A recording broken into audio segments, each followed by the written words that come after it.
নবীদেরকে যারা অসম্মান করেছে তারা যুগে যুগে ধ্বংস হয়ে গেছে, যুগে যুগে ধ্বংস হয়ে গেছে। আল্লাহ রাব্বুল আলামিন কখনো কখনো কখনো বৃষ্টি, পাথরের বৃষ্টি নামিয়ে তাদেরকে ধ্বংস করে দিয়েছে। আল্লাহ রাব্বুল আলামিন কখনো জমিনটাকে উল্টা করে দিয়ে তাদেরকে ধ্বংস করে দিয়েছেন। আল্লাহ রাব্বুল আলামিন কখনো তাদের খানার ভিতরে, খাবারের ভিতরে ব্যাঙ, রক্ত, উকুন, বিভিন্ন শাস্তির মাধ্যমে তাদেরকে ধ্বংস করে দিয়েছেন।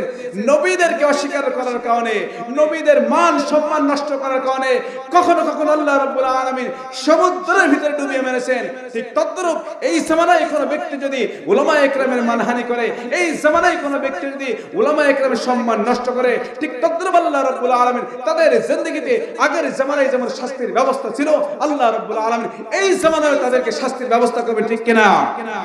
এই জন্য উলামায়ে কেরামের সম্মান করতে হবে, উলামায়ে কেরামের মর্যাদা রক্ষা করতে হবে। উলামায়ে কেরামের মানহানি হলে আল্লাহ রাব্বুল আলামিন প্রতিশোধ নেবেন। কে নেবেন বলেন? আল্লাহ প্রতিশোধ নেবেন। আর আল্লাহর প্রতিশোধ নেওয়া কেমন দেখতেছেন না? এই যে আমেরিকায় কি হচ্ছে দেখতেছেন না?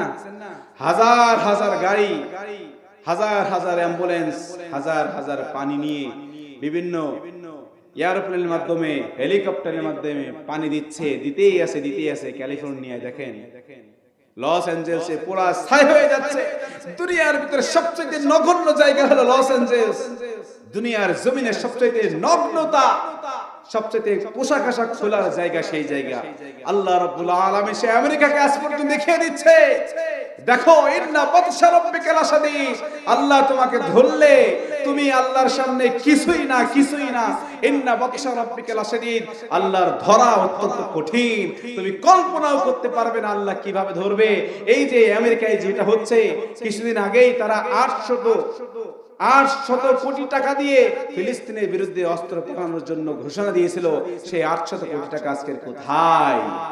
4 লক্ষ কোটি টাকার সম্পদ তাদেরকে নষ্ট করে দিয়েছেন আল্লাহ রাব্বুল আলামিন। 4 লক্ষ কোটি টাকার সম্পদ। বোঝা যায় আল্লাহর ধরা কেমন। আগুন নিভাতে পারতেছে না, চেষ্টা করতেছে তাও নিভতেছে না। এদিকে ফিলিস্তিনে আমার মা বোনেরা, ছোট ছোট বাচ্চারা শীতের ভিতরে তাদের বাড়ি ঘর কাফেররা, ইসরায়েলের কাফেররা ধ্বংস করে দিয়েছে। মুসলমানের বাচ্চারা, ছোট ছোট বাচ্চারা কাকুতি মিনতি করছে দুইটা খাবারের জন্য, শীতের পোশাকের জন্য নিঃস্ব হয়ে গেছে। বাড়ি নেই, জমি নেই, কিছু নেই, কিছুই নেই। ছোট ছোট বাচ্চারা কোথাও যদি খাবার দেয় সবাই ছুটে আসতেছে, হা হা করে ছুটে আসতেছে। সেই ফিলিস্তিনের ছোট ছোট বাচ্চাদের দিকে তাকান, আল্লাহ রাব্বুল আলামিন দেখেন কেমন বিচার করে। আল্লাহ রাব্বুল আলামিন তাদেরকে শাহাদাতের মর্যাদা দিয়ে জান্নাতে নিয়ে যাচ্ছেন। আর